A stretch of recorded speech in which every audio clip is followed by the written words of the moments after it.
पैसा तो आ रहा है पर घर में टिक नहीं रहा। डॉक्टर में, पुलिस में, एक्सीडेंट आदि में, कहीं गलत जगह पर, व्यसन में अगर पैसा जा रहा है, जुए में, मांसाहार, मदिरा पान, या कहीं आया पैसा, पैसा आने में कमी नहीं, आ रहा है पर टिक नहीं रहा, रुक नहीं रहा।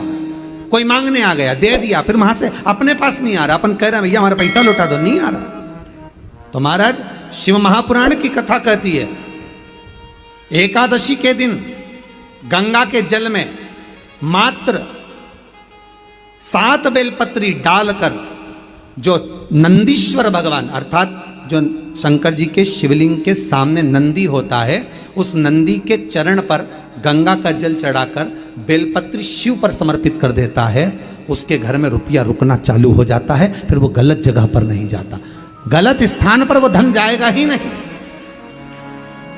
अगर जल चढ़ाने जाओ तो 3 बार मुख से बोलिएगा, फिर से बोलो एक बार, स्वधा स्वधा स्वधा।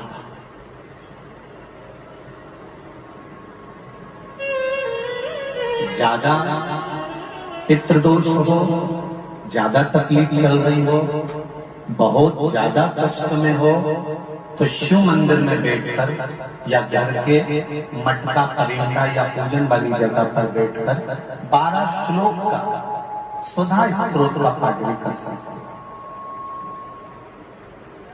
ये पार्वती जी की नानी जी सुधा।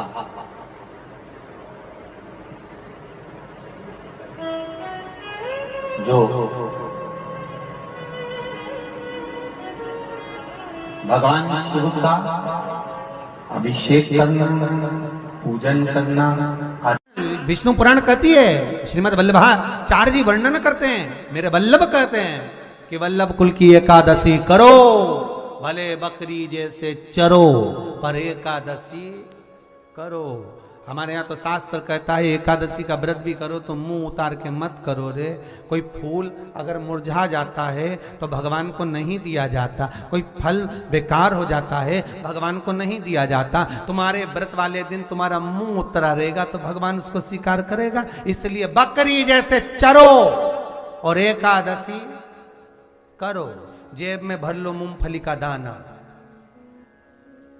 काजू इधर, मूंगफली का दाना इधर, खिचड़ी भी बना लो, मोरधन भी बना लो, चिप्स तल लो, पापड़ तल लो, और जो पपीता, सेव, फल, केला जो जो है सब लिया फ्रिज पे, वॉशिंग मशीन नहीं खाएगी।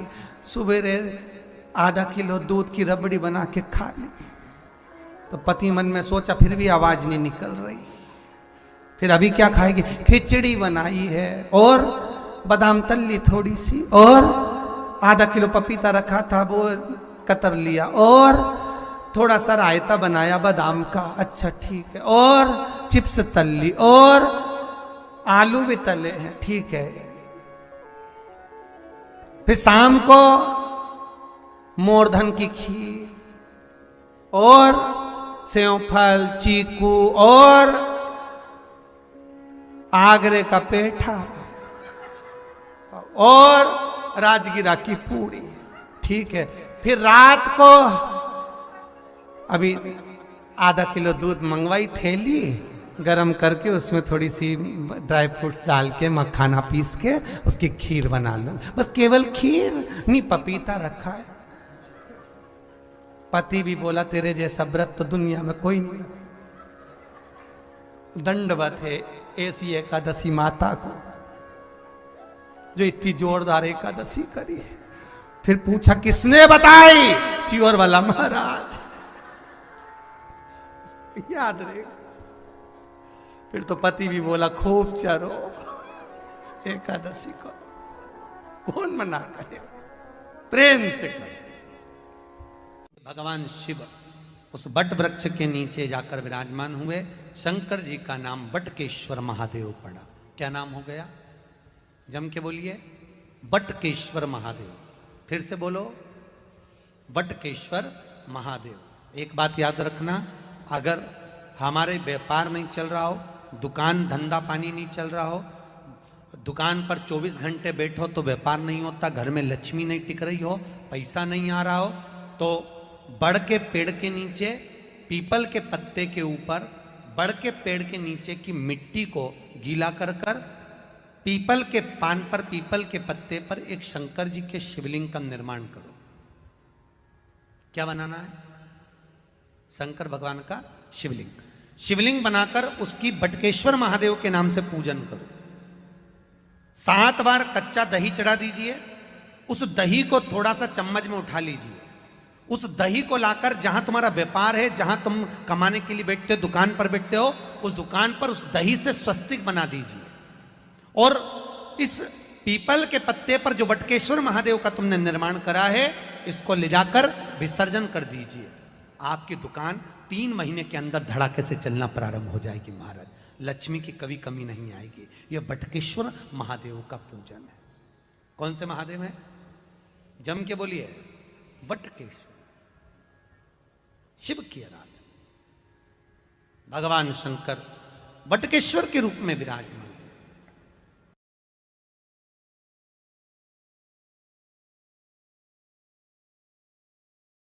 ईश्वर महादेव, जो व्यक्ति पथभ्रष्ट हो जाए, जैसे मदिरा के नशे में पड़ गया, कहीं जुए में पड़ गया, कहीं मांसाहार में पड़ गया, कहीं व्यसन में पड़ गया, कहीं गलत काम में अगर कोई जा रहा है, तो श्रंभेश्वर महादेव के नाम से काली तिल भगवान शिव को समर्पित करी जाती है। महाराज काली तिल को वापस उठाकर ले आते हैं। उसी काली तिल को जो मदिरा का नशा करने वाला होता है या जो गलत व्यसन में डूबा हुआ होता है, उसको वो सुबह के समय अगर नहीं खाता तो भोजन के साथ उसको दिया जाए। श्रंभेश्वर महादेव। एक बेलपत्री का भी बहुत अच्छा प्रयोग है श्रंभेश्वर महादेव का। मदिरा पीने वालों के लिए, मांसाहार, व्यसन में, जुए में, वेश्यावृत्ति में, पर नारी में, गलत जगह पर जो डूबे रहते हैं उनके लिए पहले की कथा में उसका वर्णन किया है बेलपत्री का। श्रंभेश्वर महादेव। एक बार सब बोलेंगे, कौन से महादेव? श्रंभेश्वर महादेव। फिर जम के बोल लो एक बार, श्रंभेश्वर महादेव। जब हमारे घर में क्रोध बढ़ता है या कोई गलत कार्य में जाने लगता है, तो श्रंभेश्वर महादेव का हमें शरणागति लेना चाहिए। श्रंभेश्वर महादेव का पूजन करना चालू कर देना चाहिए। कई लोग कहते हैं महाराज जी ये श्रंभेश्वर महादेव का मंदिर कहाँ मिलेगा, हम कहाँ पूजन करने जाए? कहीं नहीं जाना, तुम्हारे घर के पास में जो शंकर जी का मंदिर है वहीं जाओ, उसी देवालय में, उसी मंदिर में जाओ। श्रंभेश्वर महादेव के नाम से जल चढ़ाना प्रारंभ करेंगे। वो जल जो गलत संगत में पड़ा हुआ है उसका आचमन कराना प्रारंभ करेंगे। अपने आप उसकी धीरे धीरे बुद्धि सुधरना प्रारंभ हो जाएगी। ऐसा श्रंभेश्वर महादेव का है। अब मंदार का जो पुष्प होता है, आंकड़े का जो फूल होता है, एक सफेद कलर का भी होता है और एक गुलाबी कलर का भी होता है। देखा है आप लोगों ने? बोलो, जम के बोलो, देखा है ना? गुलाबी कलर का जो पुष्प होता है वो आप मंदार का, आंकड़े का जो गुलाबी कलर का पुष्प होता है, आप टीवी पे देख रहे होंगे। एक सफेद देख रहे होंगे, एक मंदार का गुलाबी फूल, नीला कलर का फूल देख रहे होंगे। जो नीला कलर का जो पुष्प होता है, गुलाबी कलर का जो आंकड़े का फूल होता है, प्रयास करना जब किसी विषम परिस्थिति में फंस गए, विषम परिस्थिति,